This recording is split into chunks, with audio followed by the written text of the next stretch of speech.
to order. I do want to ask us tonight in our meditation to remember Trustee Matthew McLeod, his wife, Dr. McLeod, and the McLeod family in the recent loss of his mother. In same measure, I would to ask us to remember Miss Angela Perry Anderson of our Willow Drive family in the loss of her husband, and my own daughter, Dr. Serena McCoy Canty from the Kingsbury family in the loss of her husband. Let us pray. Oh, let us meditate. Yes, sir. Yes, sir.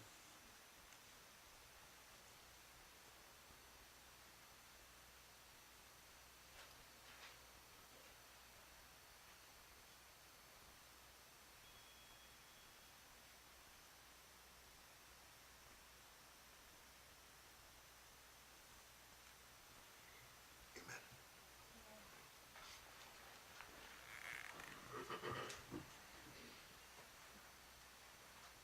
I pledge allegiance to the flag of the United States of America and to the republic for which it stands, one nation, under God, indivisible, with liberty and justice for all.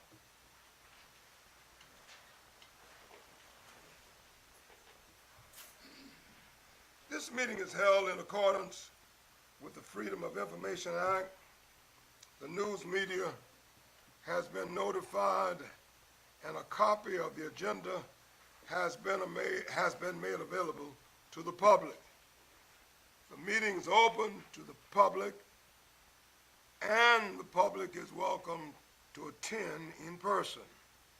All persons wishing to attend by virtual means may do so via YouTube, Sumter School District Board meetings, and Sumter School District Facebook page. Vision. The Sumter School District is committed to educating, empowering, and enriching the lives of all students to reach their full potential. Our mission. Sumter School District is committed to providing a safe, nurturing, and high-quality educational environment that supports diversity and equips students for local and global success. I'm Ralph Canty, and I represent Area 3, and I serve as chair. To my right is Esquire Bonnie Disney, who represents Area 9 and serves as our vice chairman. To my left is Sean T. Reagan, represents Area 5, who serves as our clerk. And next to him is Ms. Sherry White, representing Area 7, who also serves as our parliamentarian. Next to her, oh boy, by the bell, is Miss Brittany English, who represents Area 2, and next to her is Mr. Daniel Palumbo, who represents Area 1. Of course, I have mentioned that Mr. McLeod, who represents Area 6, is away because of family distress. Ms. Tara Kaiser Johnson, who represents Area 4, and Jeff Zell, who represents Area 8, will be joining us by virtual means. and we're always delighted to have our Shaw Air Force Base representative, Ms. Deborah McQueen. Our superintendent is Dr. William T. Wright, Jr. Ms. Shantae Scott serves as our administrative manager to the superintendent and the board, and Ms. Shelley Galloway is again sitting in for Ms. Scott, and she serves in multiple capacities. With that acknowledgement, it's my pleasure to welcome you, the board, and members of the public to this March work session. And that's what it's going to be, a work session. Prayerfully, we will get quite a bit done tonight, and we will forge the agenda of this progressive school district. The agenda is before you for approval, and if there are no objections, it will be approved by consensus. Mr. Chair, Yes. if I may, number 7.2, the second reading of board policies IKE, IKER, IKF, and IKFR. If we could remove those from the agenda, I've been notified that there is new language that's been added legislatively that we need to see before we pass it on second reading. So if we could just remove that item for tonight, and we will move it to April. Okay? And I think we can do that on consensus. Is there anyone who disagree with setting that item 7 as mentioned by Chair Lady of Policies aside for another meeting? Anyone objects to that? If there is no objection, then that will stand approved, as does the agenda. It is so ordered. Thank you so very, very much. I pray that this acceptance sets the tone for the meeting tonight. Hallelujah. Okay. Number 3, item 3, board communications. Our first item is item 3.1, special recognition of Ms. Jada Collins. Mr. Superintendent? I'm looking to see. Mr. Chair, I'm looking to see if she's present tonight. We will try to make sure she's here for the April meeting. I'm not really sure what happened. Doesn't appear to be here tonight, Mr. Okay. Chair. Thank you, sir. 3.2, announcements. Ms. McQueen, we'll start with you and come this way. Any? All right, thank you. No, sir, not yet. Ms. Sherry? The policy committee met this past week, and we will have some first readings in the instructional section ready for you in April. Okay, thank you. Ms. English? Mr. Palumbo? All right, thank you very much. Any additional committee reports? Yes, sir. I would like to give a report. Yes. Our committee met the 20th of March, and we were very fortunate. We had almost a 3-hour presentation with questions, et cetera. Ms. Corns, who is here, gave a very thorough accountability update with, and if you would like to view it, it is online, YouTube, Sumter School District. It is there. It is extremely thorough. And Dr. Wright, I think we were, as we listened to how complicated the scoring is, I had a new appreciation for what, how the scoring is done. And it looks so simple when you look at the state report card, but when you see how it's all computed, it's very complicated. And so you might want to look online and look at the PowerPoint on accountability update. The other thing, there was 3 things done at that meeting. The other one dealt with the, I think it was the quarter report. Every quarter, we had to, principals have to report to the school, and we had a report from Deborah Healy, the principal at Cherryvale Elementary School, regarding what they're doing, how they are working on improving, and it also is online for you. Also, Ari Davis, Ms. Dantzler, what they are doing, and you may look at that and at your leisure. And also Lakewood High School, very thorough reports. And the last thing was a report from the Office of Student Support Services, the special services, the subgroup, and how they are working with that percentage of our students. I think it's about 15% this year, I believe, and what they are doing to work with that student body. And it is all on a PowerPoint. It's really amazing what is happening. And Dr. Wright, is there anything you'd like to say to that? I love it. He's always there. Just very briefly, there was some conversation about in the state of South Carolina, there are 2 entities that attempt to govern looking at accountability data and making suggestions and improvements and things of that nature, which makes our state a bit unique. There is the South Carolina Department of Education, which is not unusual. Most folks have some version of what we refer to as the South Carolina Department of Education.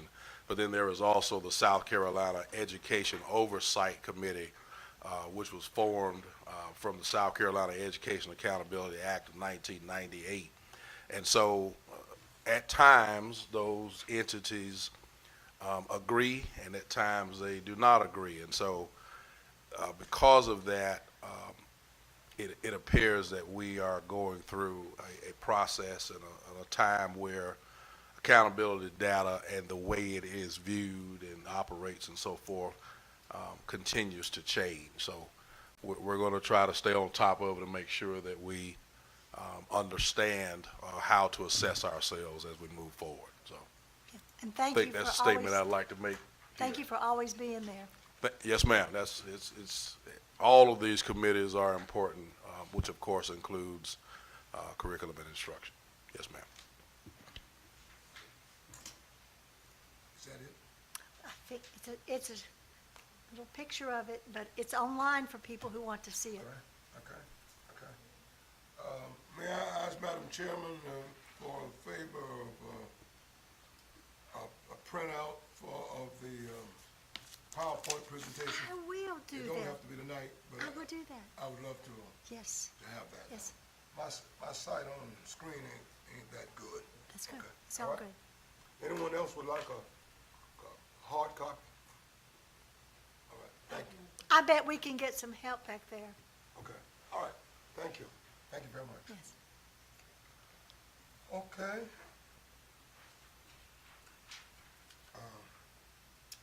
Item 4, Superintendent's Report. Mr. Superintendent? At this time, we're going to have a couple of members of our academic department that will come forth and help us with the presentation. This first presentation will be on the grading system. We'll try to add a bit more clarity to our grading system and what currently is taking place. We have Dr. David Laws, Dr. Tavita Harrod, and Ms. Christine Carnes that will come and present at this time.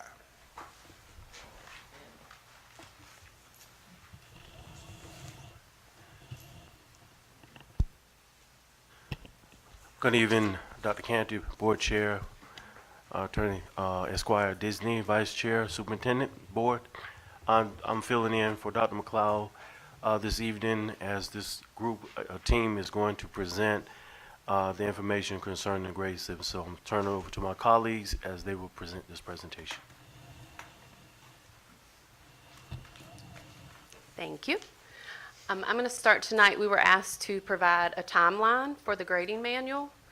And the version of the grading manual that we are working with now began early in 2015 when the superintendent at that time directed the assistant superintendent of instruction to create a committee and to begin looking at developing a manual, which obviously included research on best practices in grading.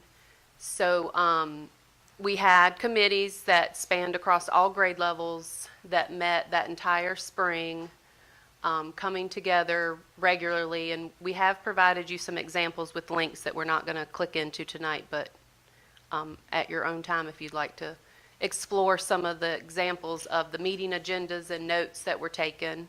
And then when that manual was completed, obviously we began training with the teachers that summer before it went into effect for the 2015-2016 school year. One of the reasons for that manual is because we knew coming up in spring of 2016, we had some district members who served on the state committee when the state was moving to their 10-point grading scale. So in the spring of 2016 is when that went into effect, or was voted to implement to go into effect for the 16-17 school year. And so each year we've had revision committees that, for the most part, the revision committees look at some clarifying language that maybe caused some confusion over the year, or if there were any changes in board policies, because most of this is coming from our board policies. And then in 2016 and 2017, we had another revision because this is when we started the transition to standards-based report cards and grading for, it originally started with K and 1. And also wanted to note that in 2016 and 2017, we had a compliance audit from the State Department of Education, which included our grading manual and our procedures, and that audit went well. And then spring of 20, we again had a revision committee because we added second grade to standards-based reporting. And then that carried into last year of 2023. We continued to clarify the language, and we had another audit that included our grading manual and our procedural requirements. I did want to, real quick, go back. I missed on one of the slides. I did want to point out that since the school year of 2016, our grading manual has been posted on our district website for the public and all teachers and parents to access. And so we just update that every year on our grading and assessment page. So Dr. Harriet is going to talk to you about that statewide uniform grading scale and how that impacts our grading policies. The State Board of Education will follow the statewide uniform grading scale as approved. The uniform grading scale and the system for calculating GPAs and class rank will apply to all courses that carry Carnegie units, including units earned in middle and junior high. We know that we have some middle schools that students take Algebra 1, English 1, high school Carnegie unit courses. So the scale applies to them. They get credit for those courses within that same grading scale. As you can see, on this 10-point scale, an F is cited as a 59 and below. All report cards and transcripts will use the numerical grades.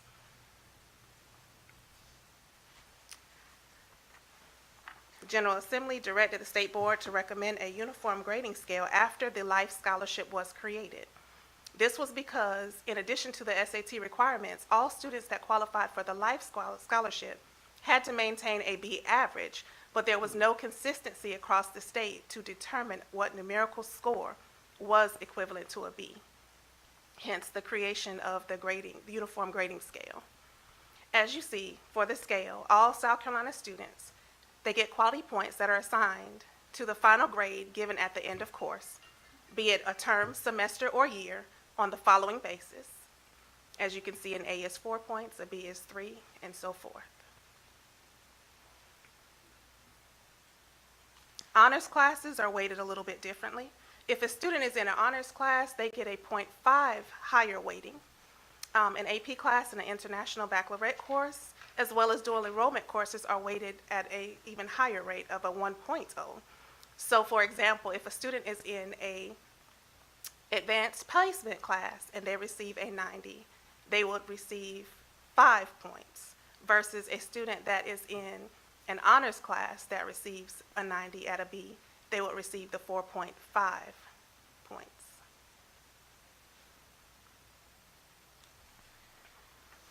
This is small, so please forgive us. This is a copy of our South Carolina Uniform Grading Scale. As you can see, everything 59 and below is weighted at an F, weighted with an F, I'm sorry, but 50 and below, there are 0 points. So from 59 to 51, there are a small portion of points that a student can gain. But with the numerical calculation of a 50 and below, there are 0 points received across the board.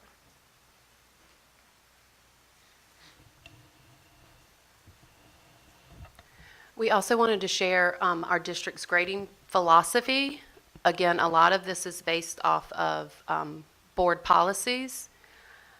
I'm going to read all of this because there are some key words in here that I think speak to the bigger picture of grading. So one of our goals in grading is to ensure that we have accurate measures of progress and levels of achievement, and grades are used to reflect a student's mastery across all educational settings within the district. Grades also are meant to reflect a district-wide standard representation of academic achievement in an educational setting and are vital to ensuring, and this is one of the most important parts, to ensuring an effective communication between school and home. And then looking further, the assignments and assessments are meant to be meaningful, standards-based, fair, and a reflection of students' growth and mastery of grade level standards. And then grades are weighted to reflect the importance of those assessments, classroom assignments, and student ability. And I also want to take this opportunity to point out that when we talk about grade level standards, those are end of grade level targets. So when we are assessing students and their progress toward mastery, we don't expect students to master these standards in August and September. We work with them on these standards all year long because it's at the end of the year that we would expect them to completely master them. So it's a process throughout the school year. And then our grading best practices, again, we came to these through committees, lots of research on grading, and then again going back to our district policies. But some of the key words in our best practices, again, are students having multiple opportunities to demonstrate that mastery in a variety of assignments or channels, not just assessments, but classroom activities, homework, quizzes. And then another very important component to our grading is that behavior, effort, and attendance are evaluated and reported separately. They should not be included in academic grades. And the grade should be based on impartial and consistent observation of the quality of the student's work. And then again, focusing on that student achievement toward mastery of the course content standards. Okay.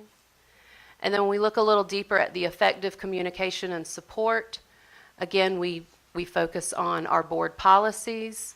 This one is one that we feel works hand in hand with our grading because it ensures that parents are aware of how their students are performing, but also ensures that there's that communication of any issues. We have a promotion standards letter that goes out twice a year, letting parents know that their students are in need of some support and they are not performing at grade level expectations. There's a conference held and making note that any comments made on report cards should indicate that problem to the parents. That should never be a surprise to the parents that a student is having difficulty in their grade level. And we have other communication supports as well that Dr. Harriet is going to share with you from MTSS.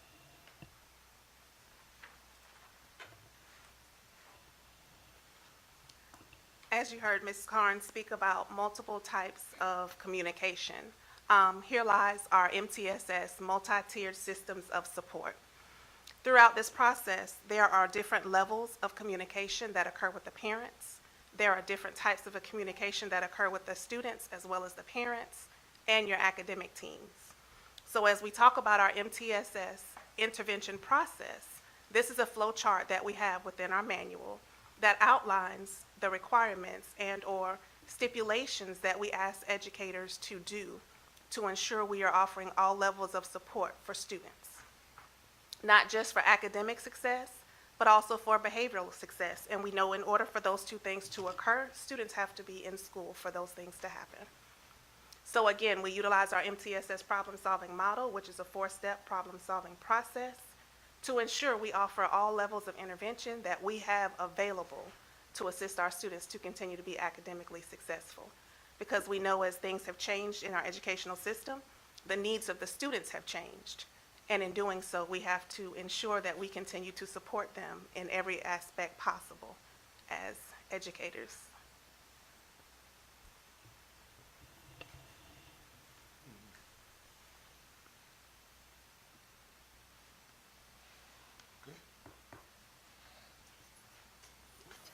May we ask questions? Question. Sure. Is there any more to the presentation? Okay, then I have a couple of questions. Is it possible to pull up the website for the district and go to the page where it talks about the 50% rule? Shelley, if you, on the, there's a link to it on slide 2, or maybe 3. Yeah, slide 3, where it says grading and assessment. That's going to link you straight to the website.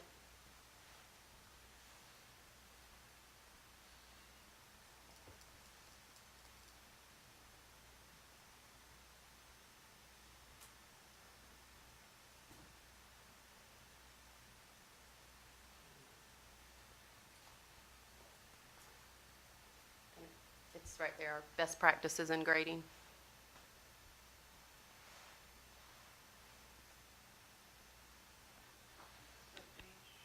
Okay, if you will stop right there. If you will, go to the pre-kindergarten through grade 2, and then just go on to the elementary grading, and then we want to look at the middle school grading procedures, and then the high school. Oh, and by the way, though, can we back up just a little bit? Those are the teachers' names who were in this original 2015-16 best practices. So we do know they're there. But if you would go to a little bit more, and it's going to be the elementary, and just a little bit more, and I need to go slowly because I want to see the 50%. Keep going. Keep going. Yeah, a little bit more. No. Forward. Yeah. Just a little bit more. Okay, It's on we're that right page. here, right here. I only want to point out something, and could you highlight something for me? Would you, starting with, as grades are finalized each quarter, any quarter average with the except, if you can highlight that all the way to the end of that sentence. It starts, as grades, I can get up and show you. Okay, as grades are finalized, here I feel like a classroom teacher. Just right there. Okay, you can leave that, this administration rule, it is an administrative rule. You can go ahead and take it all the way to that period. Okay, that starts in grades 3 through 5. Now, if you will, now go forward to middle school. Find the same verbiage. and highlight it and then go to high school.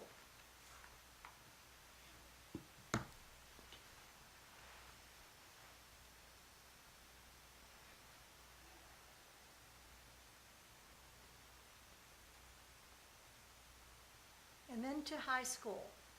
And so we can see that this administrative rule is for every student in Sumter School District and in every grade level, it looks like, at least 3 through 5, 3 through 12.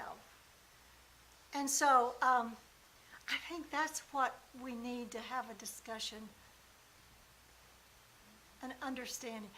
We get calls from teachers, and I mean, they're the ones we serve. And so we do have need a little bit of discussion as to what this is about. Mr. Chair? Yes, Yeah, there was one of the things I brought up to want to know what was the who, what, when, where, why of that particular, those sentences up there, why that's in there, because in accordance to the state has nothing about that. No, that's an administrative rule. It's actually been an administrative rule in this district for many years. It's considered a grading floor. And it was put into place to protect students who may begin the year struggling because, as I mentioned before, it's end of grade level standards. So when you're working on a 100-point scale, mathematically, if you give a student a 0 and then they turn around and they learn the content, because we have a reteach, retest policy. So if a student does not pass something, the teachers are required to reteach it and then retest it. But if a student makes an A on that, they are still going to end up failing with a 50 because when you average everything out, so mathematically, you're putting those lower students in a hole that is harder to get out of. And it can also cause students to be discouraged and not want to try. So that's kind of where it came from. And I'm speaking on that as a teacher who was in the classroom in 2nd and 3rd grade when this administrative rule came about. Mr. Chair, if I may, I have a question to that as well. I notice, pardon, just below that it says that the administrative rule is in place for each quarter except the last quarter, which will reflect the earned average. So, if this student improves from 0 to 75 in those earlier quarters, and they're given, while they're still below 50, they're given a 50, okay? So in that last quarter, if something happens and they aren't getting the rest of it by the end of the last quarter, and their grade is 45 when everything's averaged out, what grade shows up on their report card? For the last quarter? If they've had whatever their numbers were, and they improved, okay, and so they got whatever that number was, well, they got a 50, okay, until they earned over a 50. In the last quarter, when all is said and done, say they flunk the final for whatever reason, it happens. And their actual ending number is 45. If that was their 4th quarter grade, yes. But then the final grade for the course would be an average of all 4 quarters. Okay, so my follow-up question would be, how is that a fair representation of their learning? Because if they did well on some of it, but obviously didn't get all of it, and their number ends up below, you understand what I'm saying? Am I making myself, I'm not Yes, sure I'm so making myself the number clear. that's going on, that this administrative rule is saying that you would put a 50 is for the average of that quarter. not for every individual grade. So Okay. across the quarter, the teacher is keeping track of their actual grades. Right. And if all of those grades across the quarter come up to average below a 50, that's when they put the 50 in the grade book for the quarter grade. Okay, and on the last quarter, And they have had 50, 50, 50, how many quarters we got? four. 4, okay? 50, 50, 50. And all of a sudden they're gonna get, And then they make a 45. So I guess the other thing to think of is we don't start the year assuming that a student is going to get a 50 every quarter and then a 40 or a All right, 45 but the last quarter. I'm sure it happens. Because we have all of these supports Right. and we're alerted that. Oh, I first would never quarter. assume that a student was going to make a 20 on something, okay? Right now, we do have a lot of students, though, however, a lot of it due to COVID, those kids are hitting third, fourth grade and whatnot, and so there's 2 or 3 grades that have a built-in deficit because of COVID for a lot of kids.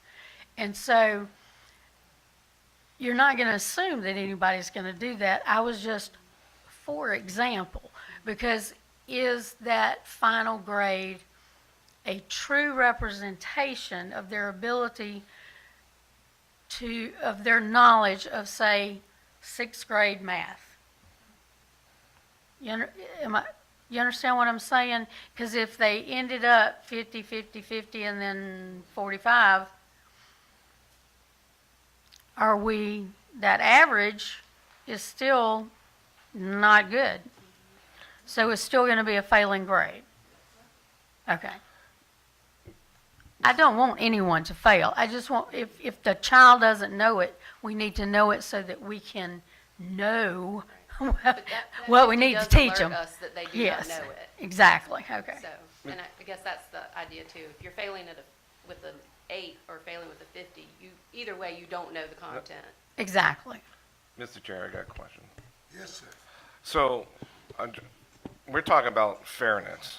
So if an individual, doesn't matter if they're 3rd grade or 12th grade, and they're coming in and they barely turn any assignments in, and they're getting a 20 or a 30, and I do know, I talk to students that are not doing anything, especially the high schools, and they don't even think it's fair that these students are getting a 50 in their quarter, and then all of a sudden, miraculously, on their 4th quarter, they score 75 or get a 75 or an 80. That automatically goes ahead. They didn't barely do any work and they get passed on and moving on. How is that fair? Well, for the high schools, they're on semesters, so they only receive 2 quarters. The first quarter, they get that 50. The second quarter, they get what they earn. Another thing to take into consideration, and I'm going to speak as a counselor, when we look at all-inclusiveness and MTSS multi-tiered systems of support, we have to consider some of those other students that have other outside struggles. We wouldn't want to be or appear to be punitive to a student who may have at some point in this time become homeless beyond their control. So we have to kind of gauge those types of things. I completely understand what you're saying as far as being fair, but we do have to take into consideration all aspects. But high schools do not get all 4 quarters. They do get 2. Separating special education, that's a whole different category. I'm talking about the normal day-to-day students. Yes, sir. I am speaking about the normal. Yes, sir. Okay, so, what other districts do this? Actually, I spoke to other counselor leaders within the state. Many of them do have floors. Some of their floors are very comparable to ours.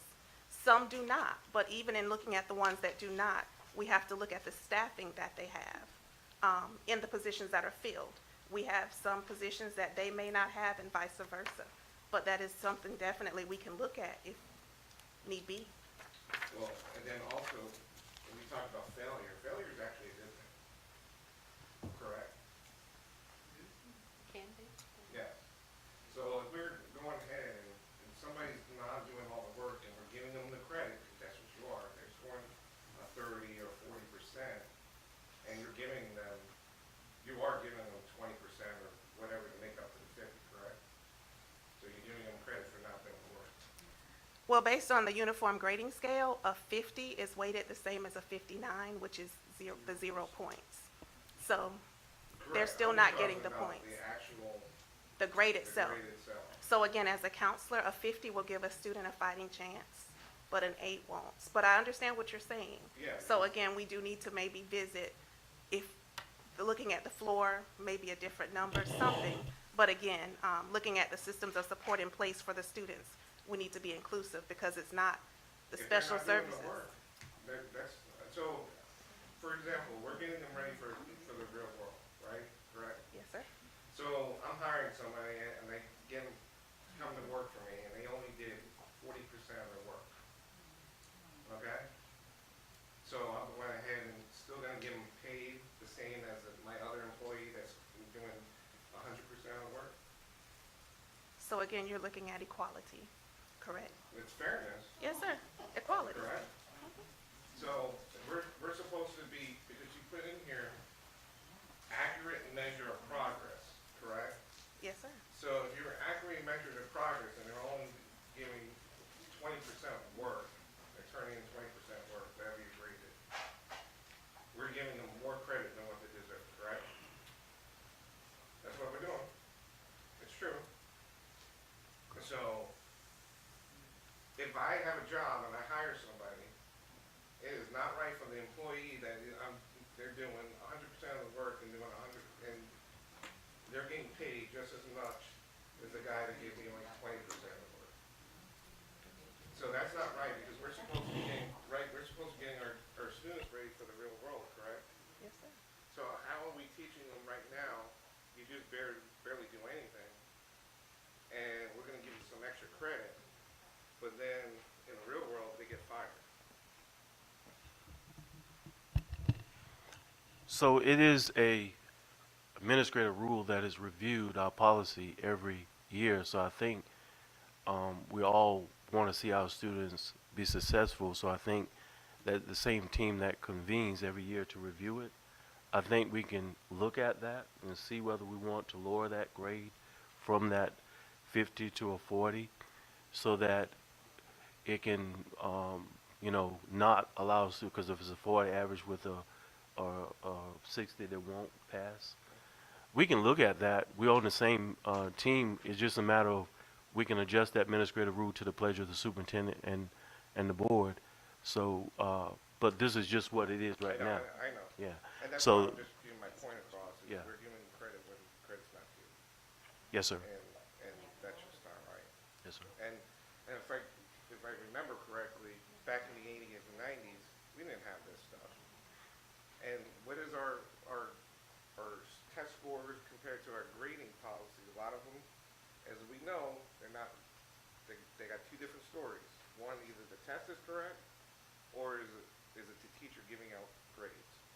Possibility, this could be part of the problem, is we're giving 50%, we're not failing the kids that need to stay behind. And we may think we need to keep more kids behind and let them spend another year in whatever grade it is. I wanted to make sure it's quality, not quantity. Quantity will come. Quality is what we're doing. So if we have to go down to 60% graduation rate, but at least the quality is there and they're ready to go. Because these kids are not ready to go. I just had another 8th grader today come up to purchase something for $3. They brought me 3 quarters, a couple of dimes. This is 7th or 8th grade. It's like, oh, here, you don't have $3. What's $3? I'm not going to tell them the answer. I want to know what's $3. Do you have $3? I don't know. This is 7th and 8th grade. That's pretty sad. So if we're passing kids that are just barely putting their name on the paper and we're just getting them up to 50%, we got to change something. So, thank you. Mr. Chair. Yes? First of all, we're not enemies. What we want, you want, I want, we all want, we want learning to take place. So I'd like to ask just a couple of questions, but we're on the same team. Yes, ma'am. So don't chop me down. My concern is the end of course, and I think we need to think Mr. carefully. Chair, excuse me, pardon me, Madam Vice Chair. Mr. Chair, there's entirely too much talking in the audience. This is not public participation. We cannot hear. Okay, regarding end of course courses, we don't make the final exams. The state makes them. And we get what we call, if I'm teaching right now and I'm teaching English 2, that's an end of course. I go online to the State Department of Education and I get the blueprint. And that blueprint tells me every standard my kids better know and understand and be able to answer questions with, including the writing. And so I need to start from day one when they walk in August until they're tested at the end of December when they're given the end of course test. And they cannot afford to decide to do nothing for 3 or 4 weeks. They just can't afford to do that. I have to tell them straight up front, baby, you're not getting a 50. You're going to have to earn every point and you're going to do it. I don't care what the administrative thing is. But the problem is we have a power school. And that overrides me as a teacher saying, you're not going to fool around. The kid knows. I can be as tough as I want to, but that kid knows that administrative rule overrides. So does Mama. She's read the website. And so what's going to happen when they take that end of course that the State Department creates, it's not my test. The kid didn't learn the first half up here. It's not there. Because I have a body of material to cover. And so he's going to do poorly. Maybe even fail it because you only know half of it. And Mama's going to come to me and say, why did my kid fail? Well, I gave him a 28, but it's bumped up to a 50. I can write that down with Power School and they can type that in, but the kid may not be giving the report card to Mama. So I'm the bad guy. He fails my English 2, end of course, because I couldn't enforce making him work from day one. I need some help if I'm a teacher. And I think that's what we're saying. And I'm talking end of course. That's biology. But I have a feeling we need it other places too. And we're not on opposite sides here. We want kids to have it right here. Mr. Chairman, one other thing. I want to agree with what Vice Chair Disney said and reiterate, this is not about singling anyone out. Our objective, and I know my personal objective, is that every child that enters into our school, whatever neighborhood they come from, or if they're living in a car right now, through no fault of their own, okay? Every child in our care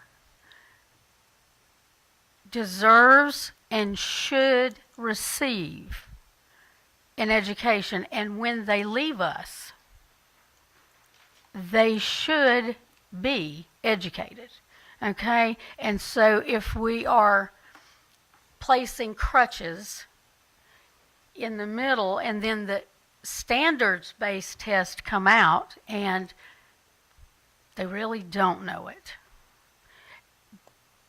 then that's where we have a mismatch for one thing, okay? And so, again, we're not enemies. It's all about the children, and I mean every child. My brother had a learning disability, 2 years behind me, 2 years younger. He graduated 4 years behind me because he was held back in 3rd grade and 8th grade. And those are 2 very vital, important years. And between special ed teachers, counselors, and my parents. they knew he needed to repeat those grades. The child who was told he would never graduate high school in the second grade. And he went on to graduate, get a welding certificate, and do a lot of other things. So those are the kind of outcomes, and that's my personal viewpoint. Those are the kind of outcomes. The homeless child, we need to be able to, because we're not doing them a favor if they don't know it. We make adjustments for their situation that enable them to achieve the same.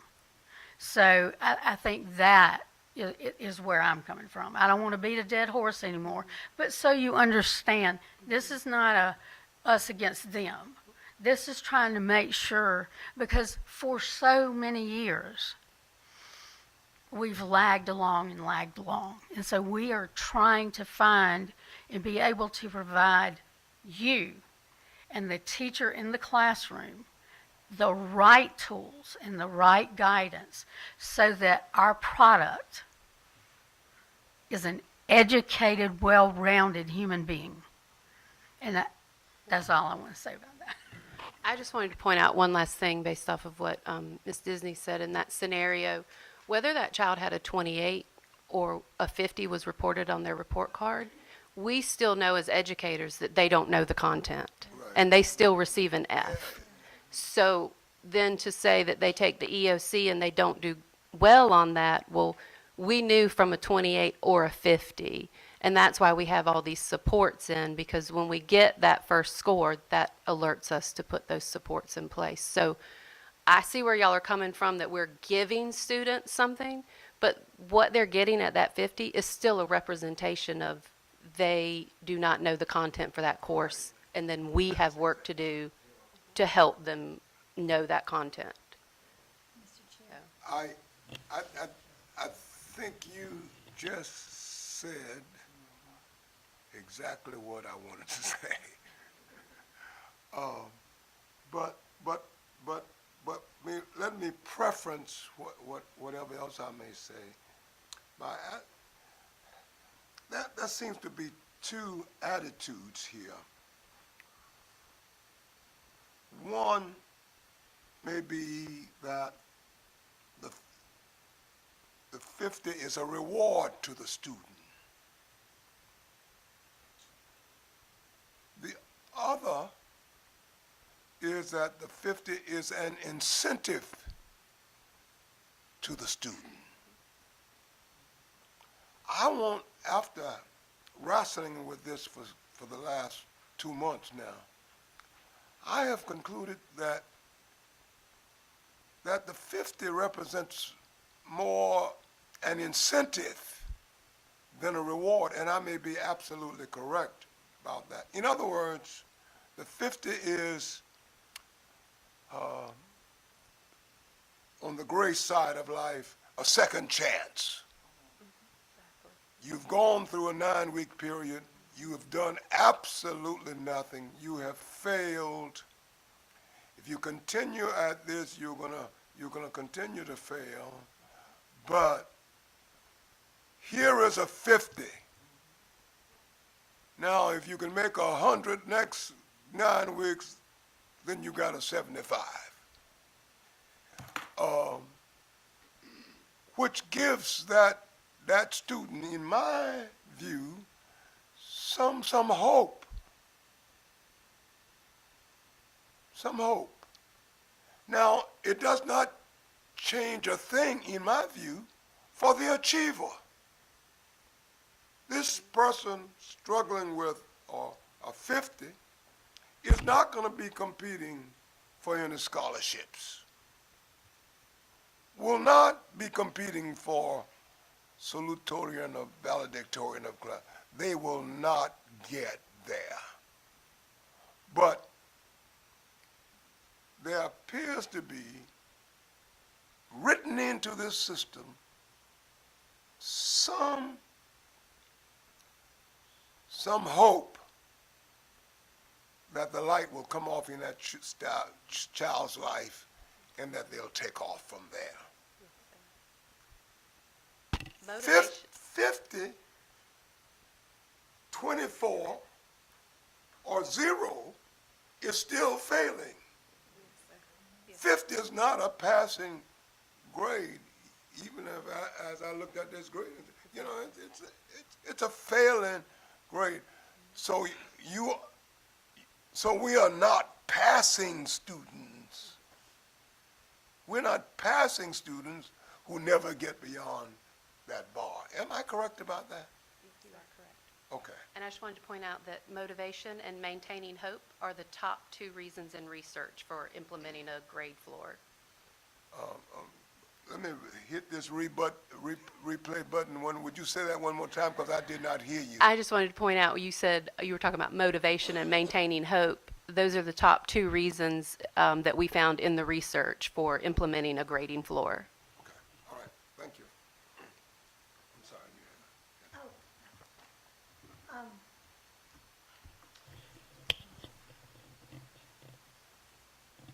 I think we're very careful. You know, we have 15% of our student population. I think we're very mindful that these are the children we need maybe to give that extra boost to.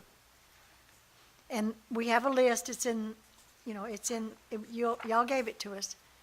However, I'm not sure every kid needs that boost. I mean, there are some kids who are just lazy. If you've never taught, you don't know what I mean. And you have to really get on them.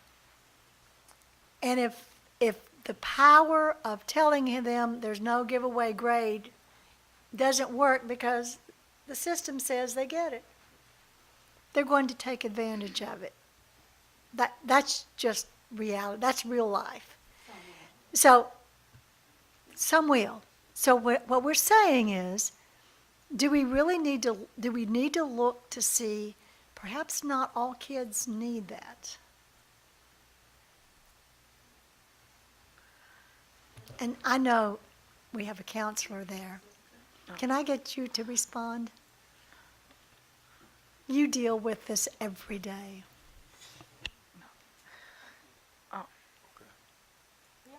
I'm going to tell you as the coordinator of counselors as well as MTSS. MTSS are multi-tiered systems of support.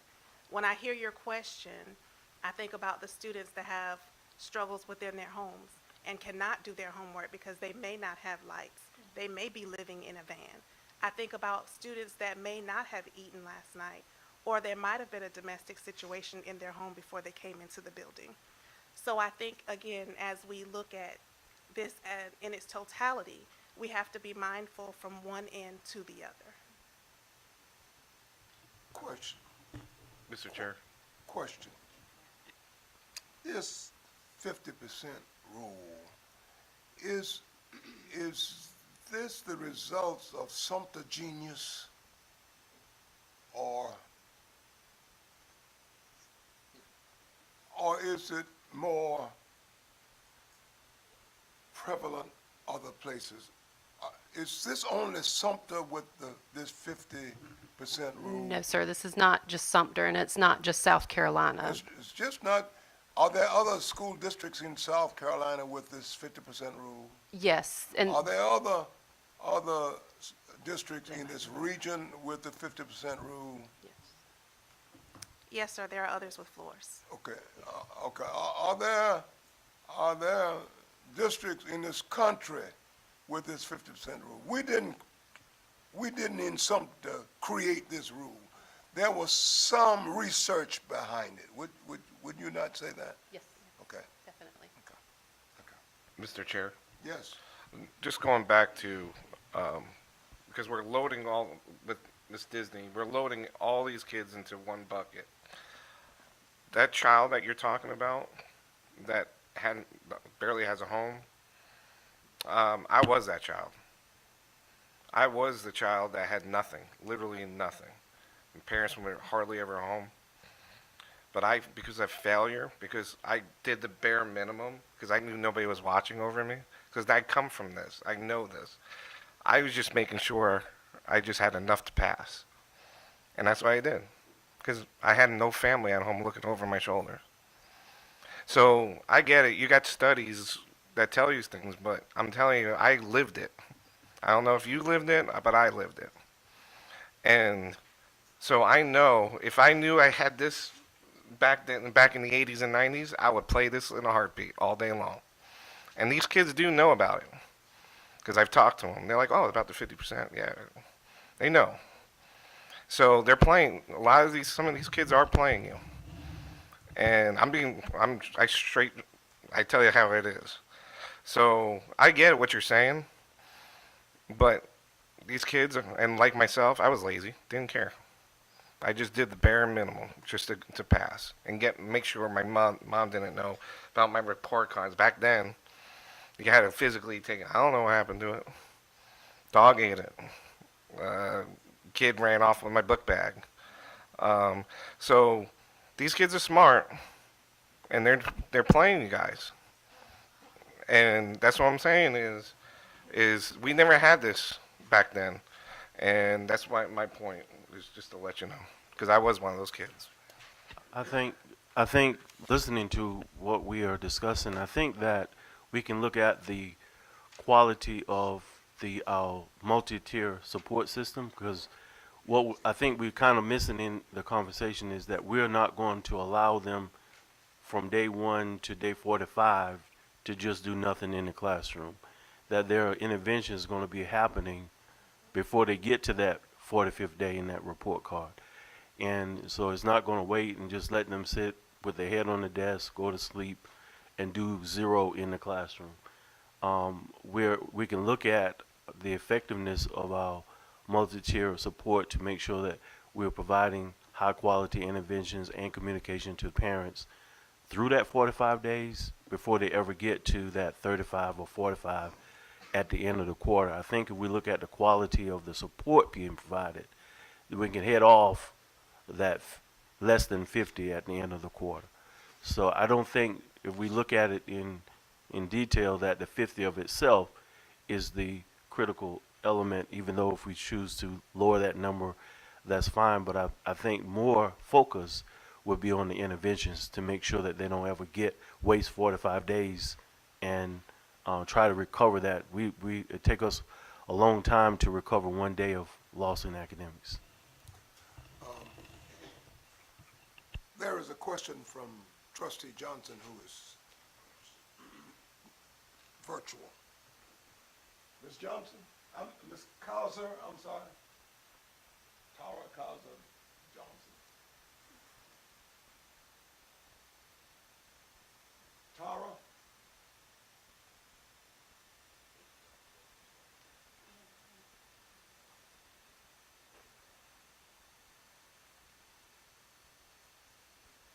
First and foremost, I wholeheartedly agree with everything that Chairman Canty has said. And at the end of the day, I think we need to reemphasize not that we have to do what other districts are doing, but as a former classroom teacher, we do have to give students a fighting chance.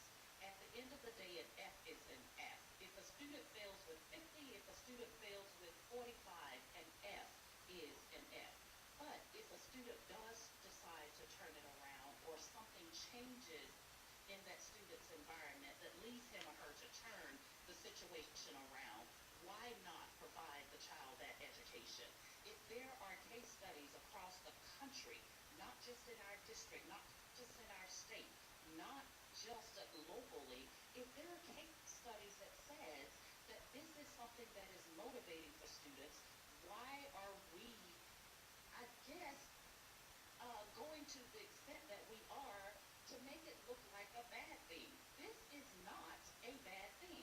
And I love, I can't tell who it is, but the fact that it gives us an opportunity to further communicate with parents, to put the onus on the parents and the students, letting them know where they are, what needs to be done. And then again, folks, at the end of the day, if they don't improve, they're still not going to pass. They're still going to end up with an F, and an F means you stay where you are. Thank you. Ms. English? I agree with Tyra 100%. I just want to thank you guys. I agree with you guys 100%. A F is an F. I do feel like we took the last 30 minutes explaining why this situation, and we didn't have to. We got bigger fish to fry in this district. But what I will say, that I wholeheartedly agree what you guys are doing. And if, if anybody on the board want to see a change and make that, that put that effort in. But as of right now, an F is an F, and I believe in giving kids second chances. And what we're doing, we're saying that, you may didn't get it right the first time, but you always got let's try to get it right that second time. So I agree with this. I don't see nothing wrong with it. Like I said, I feel like we took the last 30 minutes to explain the same situation, that numerous of districts are doing the same thing, and which we can be different. If, just because this district do it this way, we don't have to. We can stand alone. And I appreciate you guys presenting that information. Guys, Canty? Oh, go ahead. Also, we all attended a school board convention. At that school board convention, we attended a workshop. Not everyone was in that workshop, but that workshop in part was around what we're discussing right now. And that particular presenter or the presenters of that workshop and people even after the fact walked up and said, we have to do this. This is something that needs to be done. We have to take different circumstances into consideration. Now, not everybody is going to agree, but it is not a bad thing. Thank you.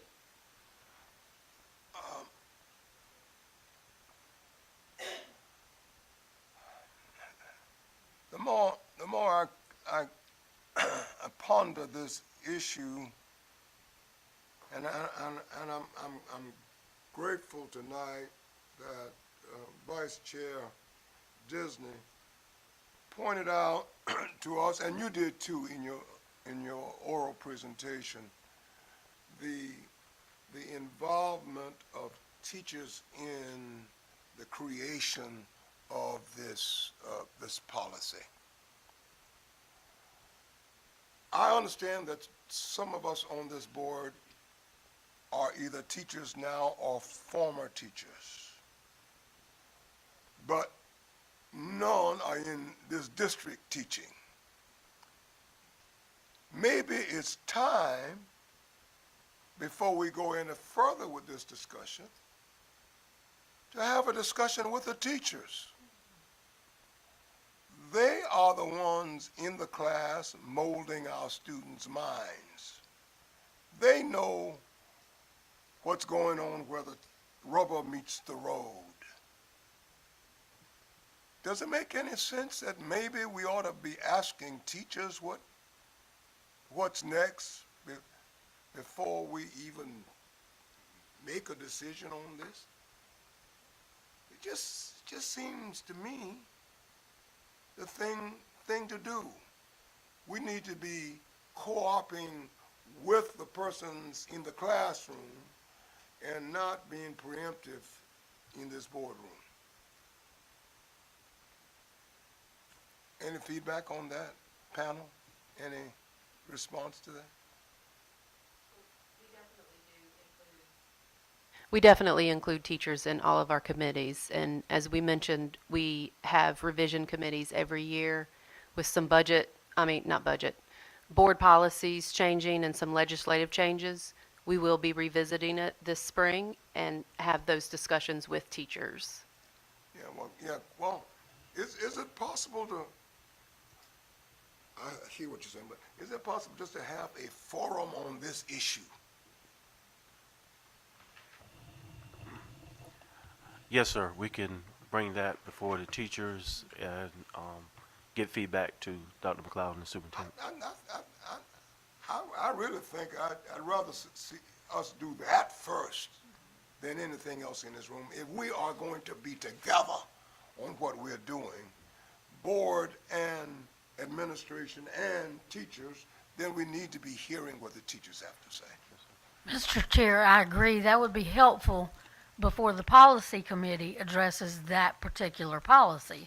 It would be helpful to have a forum with teachers across all grade levels. Wonderful. Is there a counter opinion? Mr. Chair, I agree with you. I know it's not a counter, but since you said that, I'd like to say I really think you have a great idea. Can we get a schedule, on the schedule? Could we get it today? I'm sorry, can we get it on schedule? I've got an idea. Okay. Can the superintendent speak to that? We have a teacher advisory council meeting that is in the month of May that has representatives from each school. And so we can certainly adjust our agenda to have it focus on that subject. I think that might be a good time. It will occur pretty early in the month of May, and I think that might be a good time. And we can get the exact date. Do we have the exact date? We can get the exact date to the board. Sure, sure. Yeah, we'll get the exact date to the board, but I think that might be a good forum. Conversation? Board members, conversation? I'd like to say, this way, when we hear a teacher talking and complaining about this, we can say, you had your opportunity. Yes, I agree. Okay. Anybody else? Mr. Chair, as we come to a close, I just want to say thank you to this panel, and job well done. I sat and I listened as an educator to everything that you were saying, and it's right in line. And this board, members of this board, have to remember that what was or once was is currently not what is. And we really, really, really, from one former educator to another, from one non-educator to another, we really, really have to appreciate the fact that you all are considering every child in this district. And so some great points were made, but at the end of the day, I just want to say thank you to this panel and job well done.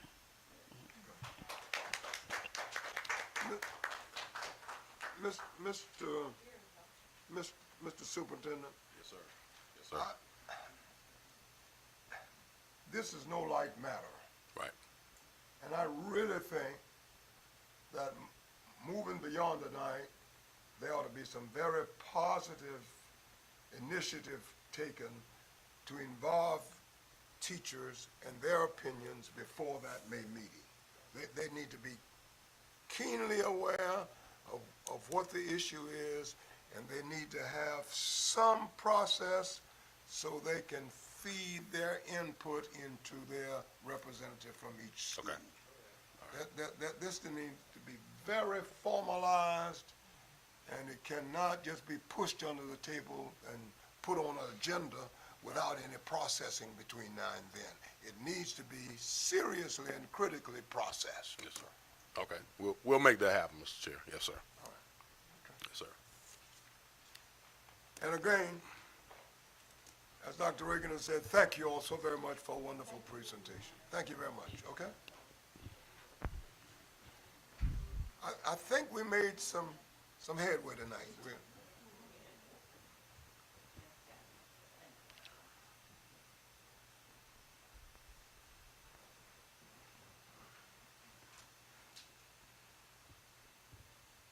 You ready? Okay.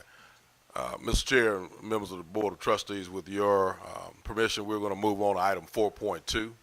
It is presentation from the Office of Academics on K-12 and CTE textbook adoptions, and to do that presentation will be Dr. David Laws, who is our Director of CTE and Innovation. Thank you, Dr. sir. Laws. Thank you again, Superintendent Wright, Board Chair, Dr. Canty, Esquire, Ms. Disney. Today we are doing our annual adoption of textbooks. Up for adoption is the following ELA, K through 12, but there are different publishers for each category, which are before you. The books have been on display for the past week in the board conference room. So we have both the English as well as some career and technical education textbooks that are up for adoption. I don't want to belabor the point to read them out. They're displayed there before you. The teachers had an opportunity to review all of these materials in person and select the option that they feel will most inform their instructional activities within the classroom.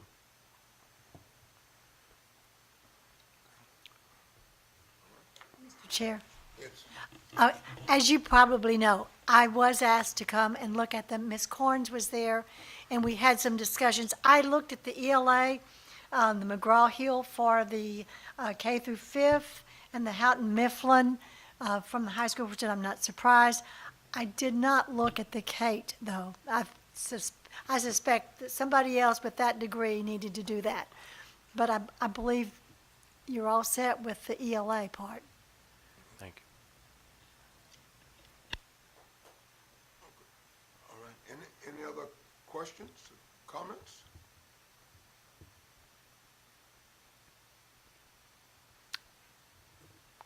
Thank you. Is that it? Yes, sir. Thank you. Thank you, Dr. Laws. Appreciate you again.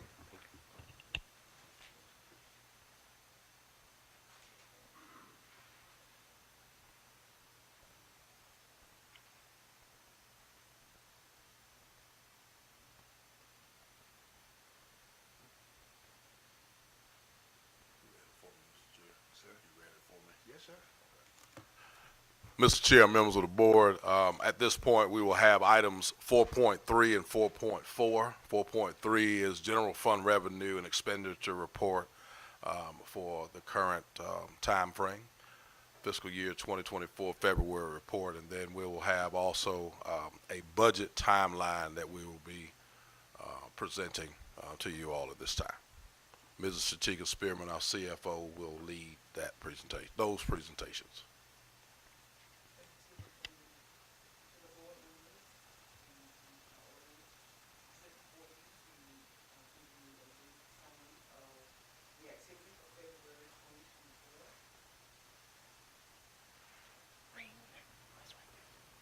For 2024 of February. For our local revenue, we are at a approximately 51% collection.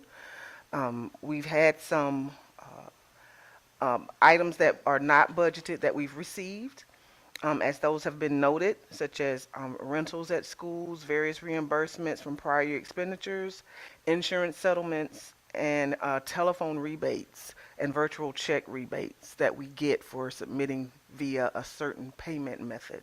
And so that has been showing profitable for the district. Also, another variance is the auction proceeds. Of course, that was not budgeted, but we did have that auction. And so those are the type of things that come in that were not budgeted for FY24. As we go to the state revenue, we see that this pretty much is the amount, that's the revenue that we receive near the end of the year. Right now, we're at a $61 million collection, and we expect just that more amount to collect by the end of the year, another 60-something million. But that will come in near the end of the year, around May is where we expect a lot of that. And we, if you notice that there are 3 columns, of course, the original budget that you all approved for FY24. The next column is the year-to-date on what we've actually collected as of February of 2024. And then for fiscal year 24 projected, that is the projection based on what we've collected. So at any point that we collect more than the budget, that new number, that higher number becomes the projected, because of course, we can't collect less than that. We've actually received more than that. So that is why that number is a moving number. And if you look at the total at the bottom, you'll see that our budget, as approved, you approved a budget of $158,311,000, but we are already set to collect more than that at $160 million. So that is the purpose of that FY24 projected column, to show what we project and estimate at this point in time. And so overall, for our general fund, we've collected approximately 50.84% of our revenue. And it is March of 2024, so we still have more to collect. If we move on to our expenditures, we have a number of variances regarding those things that were not budgeted. But we don't create a budget for these type things because you don't know what happens during the year. And so, thankfully, we have more revenue that we haven't collected than these expenditures that we have before us. And so, some of the things that we have, of course, is overtime. We have exceeded our overtime allocation, and that was really due to the voting locations that we had to provide coverage for our employees. That kind of drove that number up a bit. And then, of course, Kelly Services for building services, that is unbudgeted.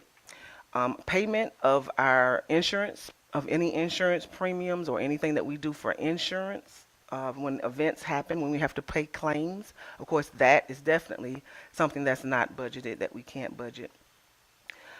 Increases in software licenses. At the time that we put the budget together, of course, that's during the May-June area, May or June timeline. We do the best guess estimate at that point. These numbers change. Software licenses increase. And for this particular year, we are paying for several licenses that will last us multiple years. And so that number we can kind of expect to go down for the next couple of years. And then we'd have to pay the 3-year or the 5-year license amount at that point. For lost or damaged textbooks, we do have to pay for those. And so those payments so far have amounted to about $730 for the lost and damaged textbooks that we do in-house. Of course, what we send to Department of Education is different. And you'll also be receiving more information about your prior requests as it relates to that. Also, your construction services, those things are also unbudgeted for anything that we have to take care of just because. Asphalt patchwork, those items also. And then Cognia, the Cognia accreditation year, with those estimates, that's one thing that operates like the software licenses, where these are once every 5 years. And so the Cognia amount will not exist next year. That will be about a $20,000 to $30,000 reduction in that category. And we'll just have to do that every 5 years. Payments to other school districts, state agencies, or what have you, those also are unbudgeted. So those are the type of items that we have.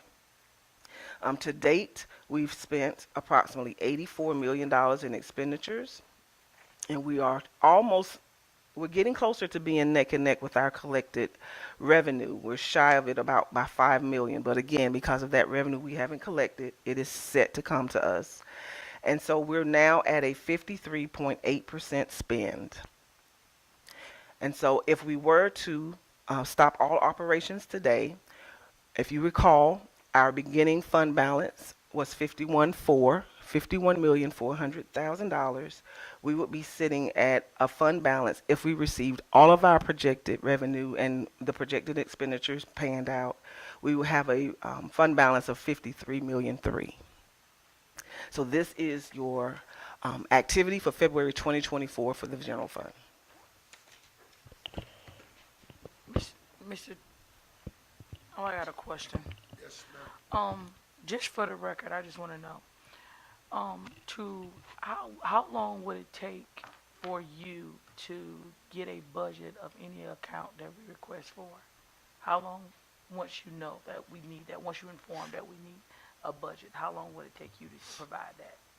It depends on what it is and how much research I have. Like if you're talking about a particular program that we want to start, something new. No, and you want to just get for an estimate. account, example, a travel account. How long would it take you to get that budget? Well, it depends on how many years you want to go back and what the substance of that is. I am currently working on a board request for travel for the last 5 years by employee. And so that will take a little bit of time, but it is on my to-do list, and we're chipping away at it. So that would take I'd have to get all that information. That's a pretty significant project, but we will get it done. The process that I take, I will go into, of course, our accounting system. We put in some good detail and try to create the columns and the bits of information that you need that way. And then I may have to pull some items to get all of the categories of information. So that could take, it could take some time as well as trying to do the daily duties as well. Absolutely. So I can't give you a real time frame, but that is the process that I would take. Thank you. Mr. Chair, Yes, sir. Ms. Spearman, I've been asking about, and I think the last time we got a presentation, I think it was February for our work session. But I've been asking to kind of sort of, will we be able to see where we're getting some sort of refund from the technology that we're recycling? And when I glanced at this document, I'm guessing, this is not my area, but I'm guessing that it's going to fall under the revenue side of this particular Yeah, it report. does depend on what it is, and you're saying the refund for the technology devices that we put into for that company. Is that what you're talking about? So that is a 800 account, and that is not general fund. So we will provide details to that on what we've collected, and specifically because you've asked about that, we've have a total of about $9,000 that we have in that account for this year that we have collected. And as you will see on that detail, that is for charges of missing chargers. If we have lost or stolen devices such as the Chromebooks, with the presentation of a police report and some other document, we do not charge the students for replacement of those devices. And so I gave you the specifics on the procedures that I got from our IT director on what he does and how we do that. So I hope you'll get that information if you haven't already. You get that detail. Right. When you say lost and stolen Chromebooks, the stuff that is being stored, that the Intelligent Life Cycle Solution Company that was presented to us, which is a state contracted company for this district. That doesn't have anything to do, from my understanding, because I asked two questions the last time. The first one was how much is being reported from that particular company. Okay. We've gotten an update before, but you're saying that's going to fall under an account that's called an 800 account? I'm talking about two different things. Yeah. I'm talking about the fees that we get from students. Yep, that was my That's second question that's that the I asked the $9,000. last time. That's the $9,000 sitting Okay. in an 800 account that we can provide the detail. Okay. So what I'm asking for originally just now was where's the information that this board can see in terms of, and correct me if I'm wrong, if we're having a company that's state approved to come into this district and receive those devices that we have stored that are considered obsolete at this particular time. We have this company coming in to get those items. Are we supposed to receive a refund off of that, or we're not supposed to receive any funding from that? Yes, we do. We actually have received a couple of thousands of dollars for those devices, and we normally put those in miscellaneous revenue, which is a line item on the budget. Okay, so we don't have an exact number of how much we've collected. Yes, I did provide that, but I just provided that right before the meeting because I had to get it all together. So we do have a line-by-line amount of about how much we sent. And I can look at my email right now, if you give me a second, on what was sent and give you that information on what we have as collected right now. 1 second.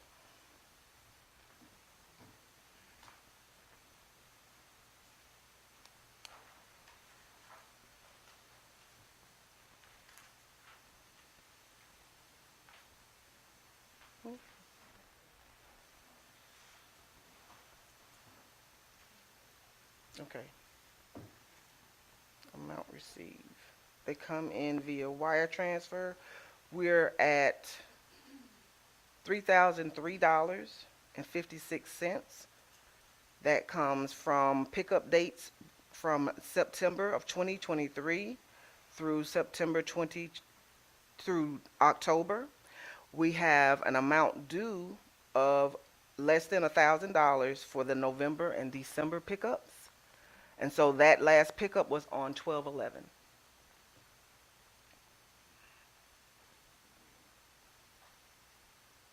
And we have not received any November or December checks for that yet.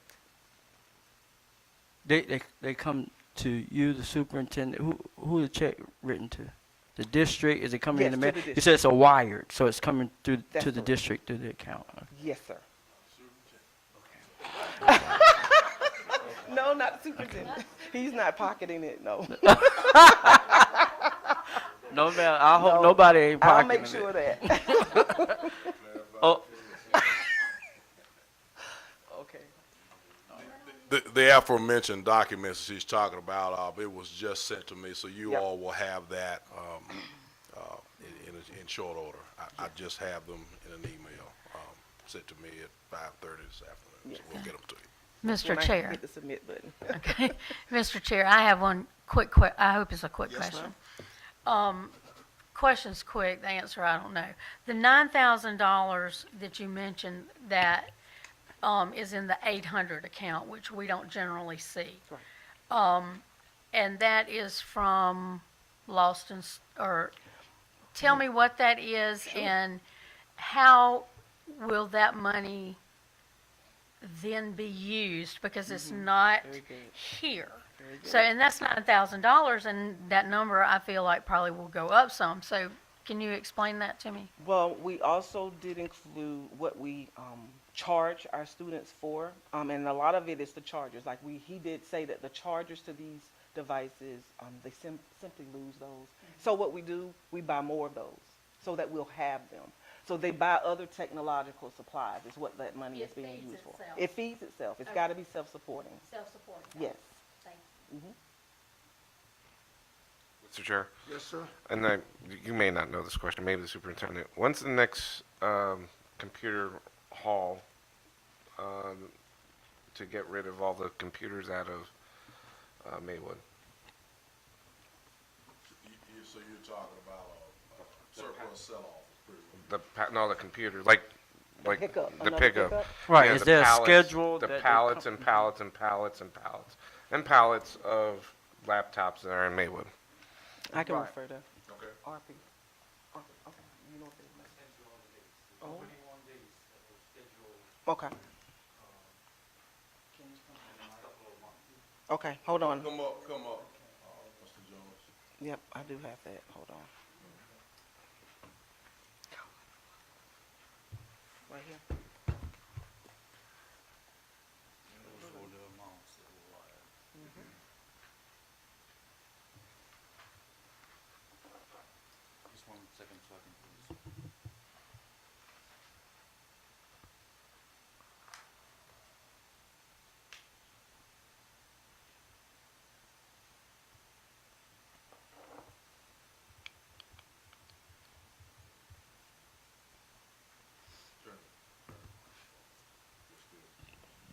Thank you.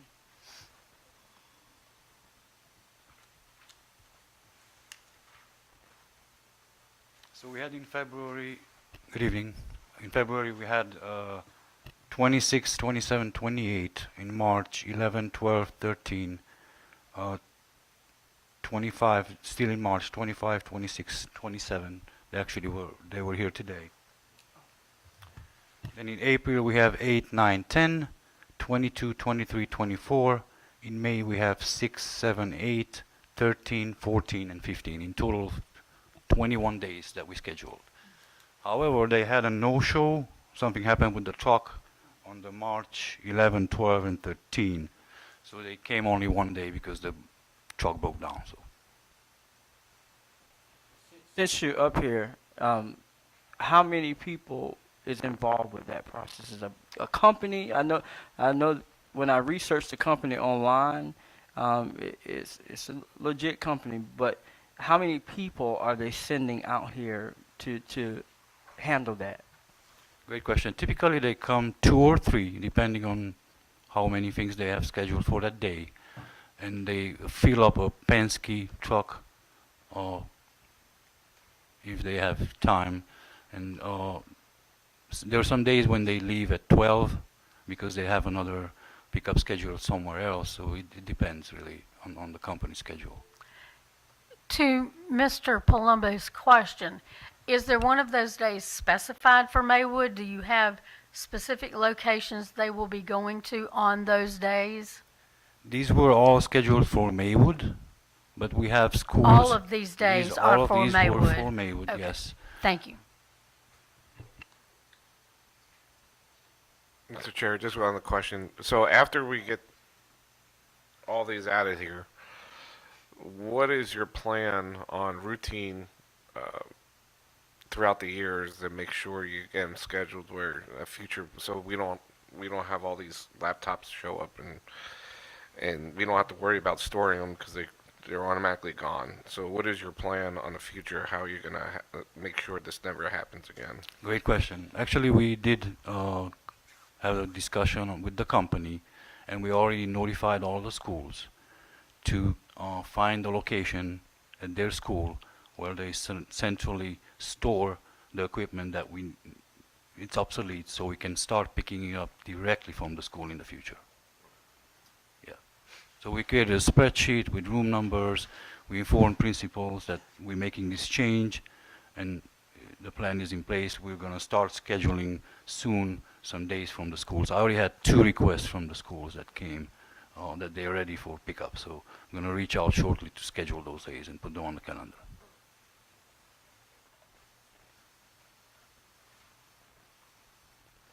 Okay.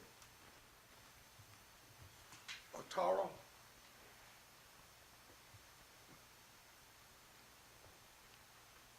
Tara? You're muted at the minute. Can you hear me? Now we can. Okay, thank you. It sounds like we have some dates scheduled for computer pickup. I guess my question is, given past, or given history, with the time that it's taken for these computers to be collected, is this the right company for our size district or the amount of equipment that we have? Do we need to look at contracting with a second company so that we can complete this project and get to the end of it? Because when we look at what is even stored at Maywood, it is beyond fathom that we have all of these computers stored there. According to the manager from the company, they would be able in these 21 days scheduled to pretty much take care of everything. Indeed, you're right. I was a little expecting a shorter period. However, the problem is that there's only one company today on South Carolina state contract, and they recommend you to use the state contract companies. That's the safest way to dispose electronic equipment. Thank you. You're welcome. Are they picking up the federal funded computers as well? I know we receive federal funds for certain. We don't have those there. Okay. We don't have, these Those are are- only general fund. Okay, thank you.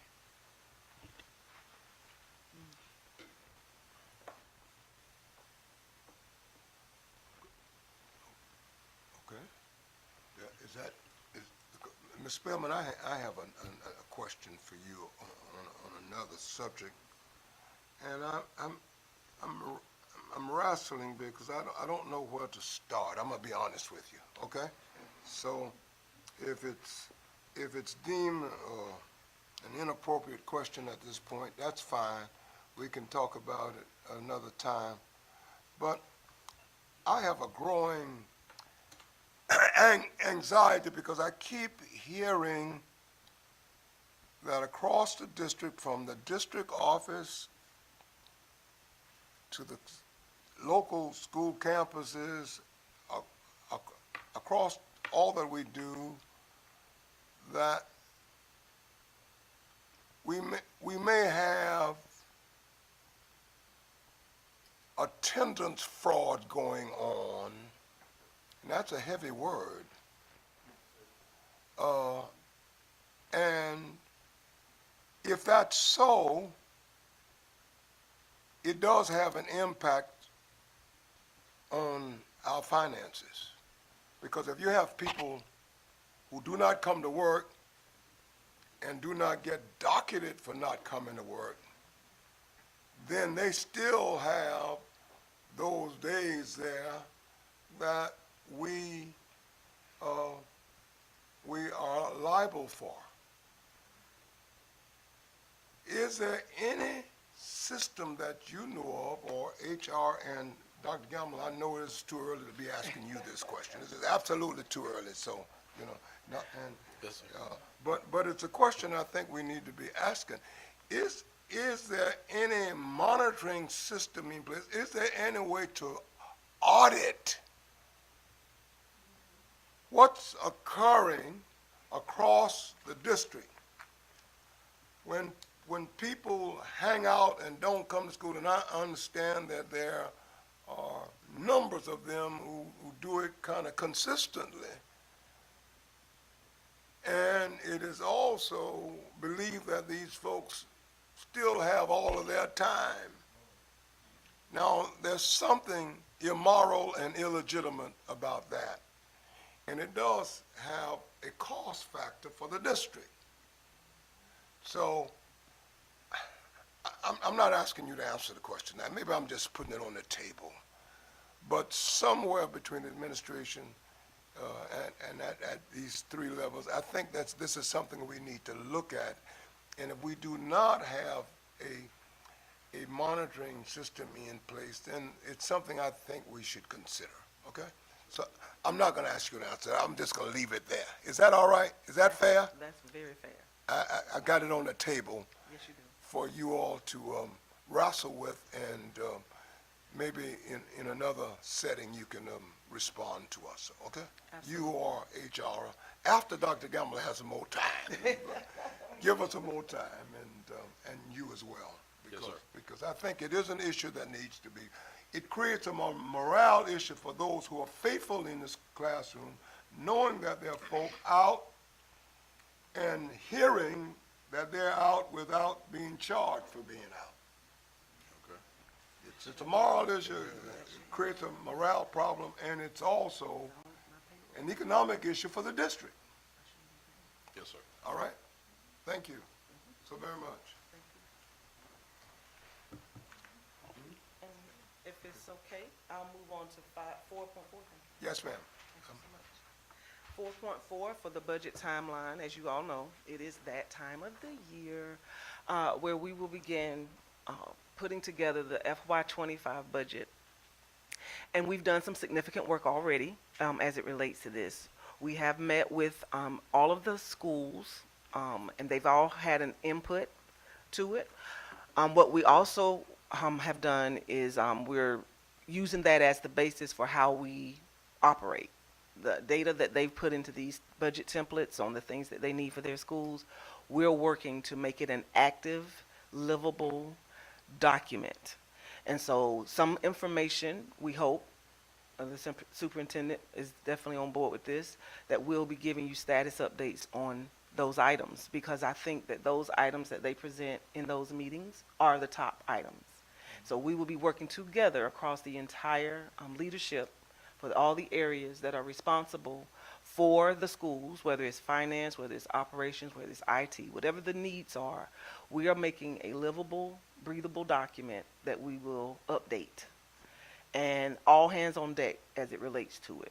Okay. What we want to do is make sure that that budget time, the 45 minutes that the schools and principals sit before us, are we hear what they need and we make it part of the budget. Okay? And so that is really something that I want to do, but the rest of the ELT and Dr. Wright are definitely on board regarding that. So just know that that will be coming to you as part of this process. So for now, we've determined the standard staffing sizes pretty much Depending on the grade levels, we used a 23-to-1 and a 28-to-1 for teacher-student classroom ratios to help determine the number of the number of teachers that we need. As you know, we've seen a slight decrease, and so we have to kind of adjust for that. Right. And we tell each principal when they came to the table that this is what we're estimating at this point, estimating what your reduction is, and so we can move things around. We work hand in hand with HR to make sure that those things are done and that we have a plan in place, and we're currently doing that now. So in doing this, of course, we're doing the salary and benefit projections for every part of the district to make sure that we can cover our salaries and benefits, which makes up over 80–90% of our budget. The next part is to have input from the TAC committee and the department budgets. Those department budgets are the departments up here. We have to meet with them, IT, my area, and what we need. And then that is putting the puzzle together to see if we're gonna have enough revenue to cover those expenditures. And we have to make those hard decisions. So as we prepare for that, we know that that belongs in the finance committee, and so we will be having detailed conversations in that committee. But just to let you know, we've done most of the legwork on the preliminary numbers, and so we're putting that together. We also received some estimates from the Department of Education as far as it relates to revenue. And so, again, putting the puzzle together, that's where we are with the FY25 budget.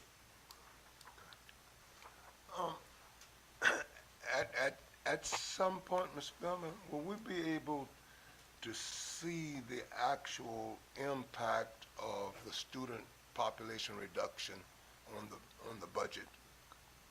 Yes. Will there be an actual figure crunched? Yes, we'll do a comparison of where we are now to where the budget kind of tells us based on the projected number in Power School. So Okay. we can do that comparison. But that'd be great. Okay. That'd be great. And I have one other anxiety. It's not a your anxiety. It's a my anxiety. And somewhere, Mr. Superintendent, between communications and the finance office, I would hope that we would engineer a strategy, a marketing plan, so that the public is more aware of the budget presentation and the opportunity for public discussion and input. I want us to take every opportunity we have to ensure that the public know when they can come and have input on our budget. So that it's just not a last minute thing, but that they get some advance notice that on Monday night, September the 3rd, it's going to be public's night for discussion. To me, I think that's very important as we build relationships with the community. Whether they come or not, Right. they need to know that the meeting is designed for them, and so more it be after then, okay? And we do have that as an item, but it's scheduled for May of 2024. But again, we can definitely do. Yeah, so if we could start getting that out, it would be great. Okay. So this is Thank- the budget timeline that I wanted the board to know, all the way down to your approval of the FY25 Great, document. that's great. Okay. Thank you so very much. Thank you. We appreciate you.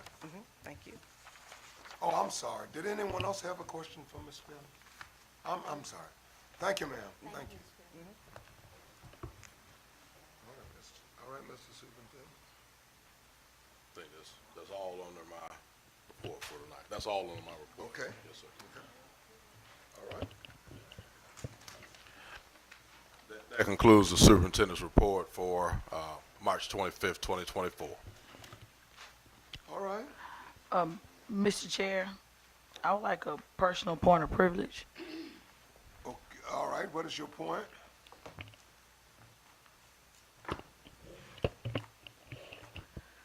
Good evening, everyone. I would like to, start off to let everyone know throughout the Sumter School District in our community, if you don't like the road that you're walking, start paving a new one.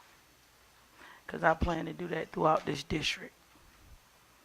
I have some concerns. I went to visit some schools. I spoke with folks throughout the schools. And I just have some concerns that I want to shed some light to tonight. It only will take a second. First, I want to start off with Lakewood High School. Outstanding job, Dr. Wright. Continue to move those young kids at Lakewood. I had this concern about a program, FCCLA program. Some of those kids are seniors, and in that program, they made it to the nationals. Now, we all know a lot of our kids at Lakewood get looked over. A lot of Lakewood kids get looked over. It happens. We know that. But this brought, tears to this individual eyes who brought this information to me, and I gave her my word that I would stick by her as long as she be that voice to stand up for what she believes in and continue to stand up for what she believes in. The students are supposed to compete on the national level on June the 29th through July the 3rd of 2024. When she first brought this issue to the district about these students and needing funds for these students, they said the district came out and said that they didn't have enough funds for these students to attend. So then I said, no, go back and, ask again. So she went back up and she asked again like I requested her to do. It was brought to her that if students are seniors and they're graduating in May of 2024, they cannot do trips with student organizations to compete on a national level. And my question was, why not? The answer in her response, when she asked that question, why couldn't those students compete? Her response was, due to a prior issue at another high school, which now that leadership works in the district, they didn't think it was a good idea. So my question is, what does Lakewood have to do with an issue from a prior high school? Why are we stopping our kids from competing on a national level? That's a problem. That's a problem. So I'll say this, I need Lakewood community, principal, teachers, staff, I need the children of Lakewood, take a stand for this. And I'm going to stand with you. My next issue,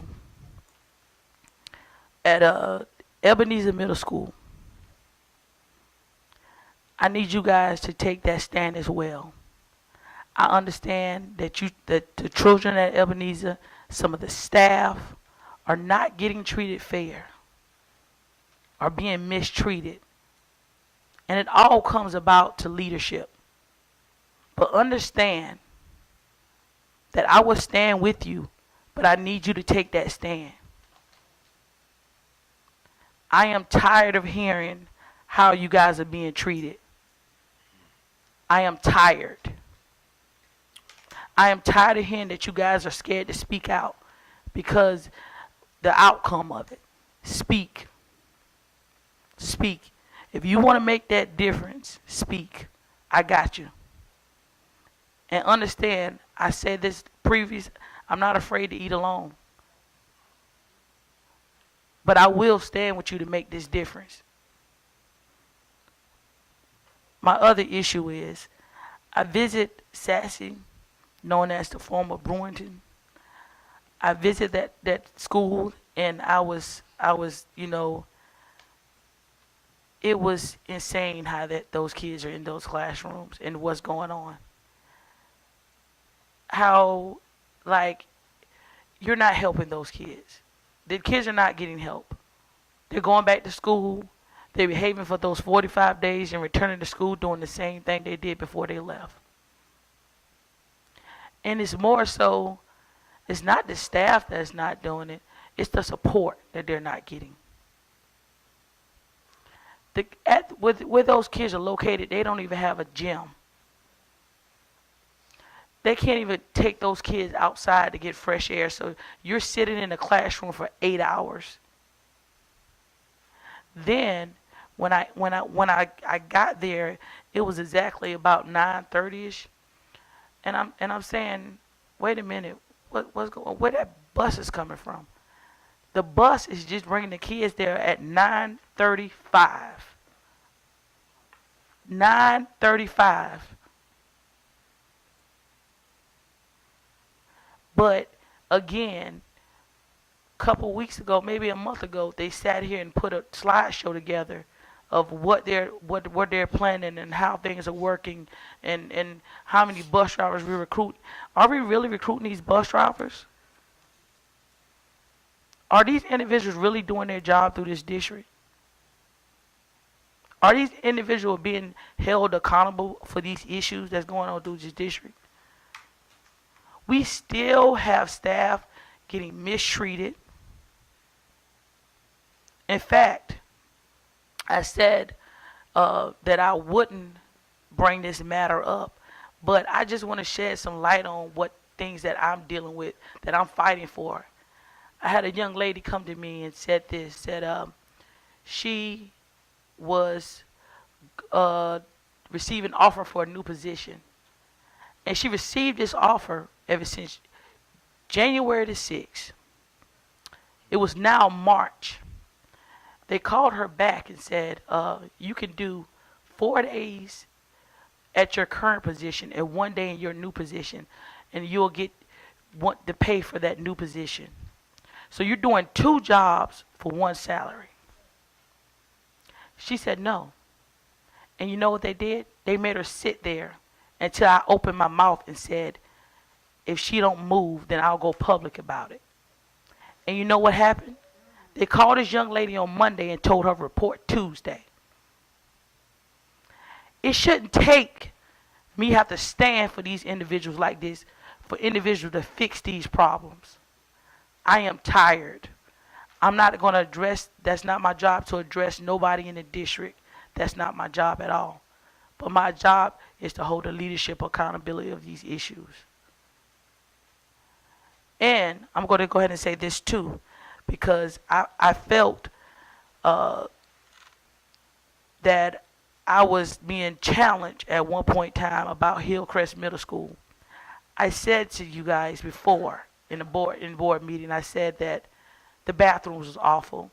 They're putting in maintenance requests. It's not getting done.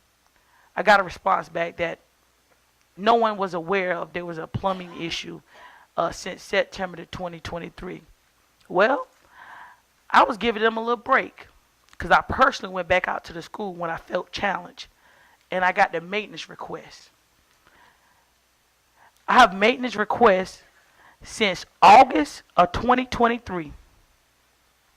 So let's talk about facts. The work is not getting done.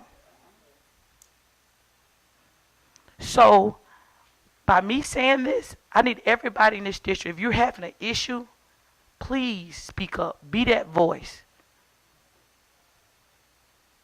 Please speak up. We cannot fix these issues if you're not speaking up. Continue to call me. I'm always open. Lakewood High School, you guys continue to fight, because I'm going to fight with you with this situation. Let's continue to fight. Let's get these kids on this trip. because they deserve it, despite of what any other individual feel. If they worked this hard and they made it to the national level, let the kids compete. Dr. Wright, I stand with you in Lakewood High School. I stand with you guys. Continue to be the best principal. Continue to make a difference despite of your lack of support, because that's what's going on. As I end this, I will leave you guys with this quote. Be that change that you wish to see in Sumter School District.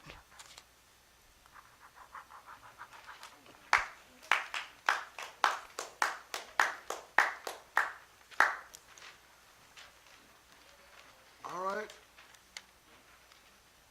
Item 5, executive session.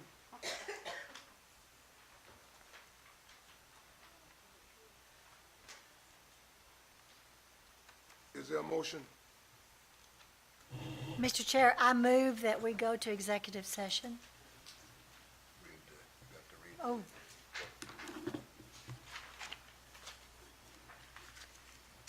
Mr. Chair, I move that we enter into executive session for discussion of individual student matters, transfer in and out of district, the monthly personnel report, appointment, compensation, promotion, demotion, discipline, termination, and/or release of an employee, property matters, and active shooter bomb threat drills. Is the motion supported? It has been moved that we enter into executive session for discussion of individual student matters, transfer in and out of district, the monthly personnel report, appointment, compensation, promotion, demotion, discipline, termination, and/or release of an employee, property matters, and active shooter bomb threat drills. What is your pleasure? All in favor will indicate by a show of hands. Or did, or, it didn't come up on my screen. Okay. All right.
7.2, yeah.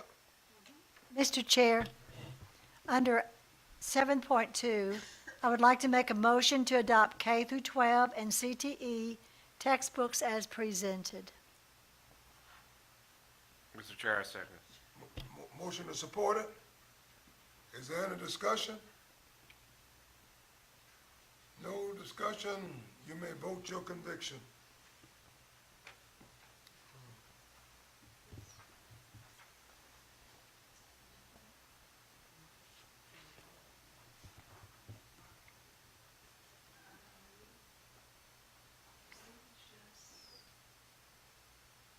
Mr. Zell?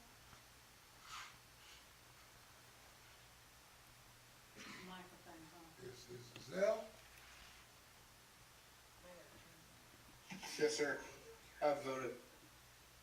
Oh, same, sir. Okay. And Ms. Johnson is not on the call.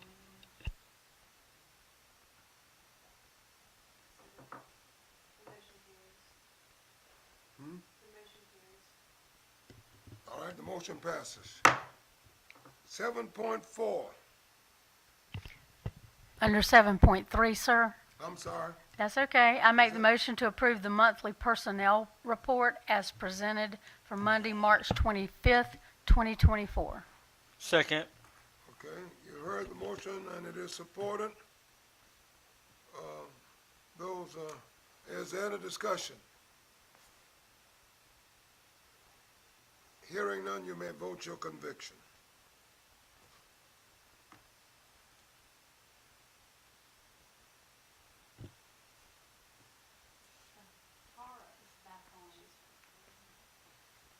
Excuse me?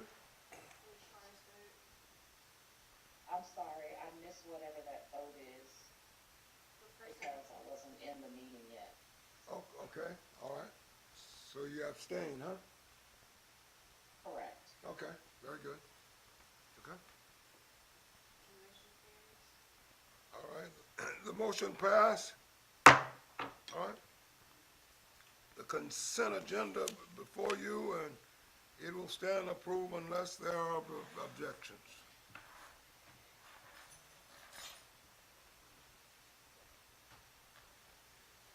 It stands approved.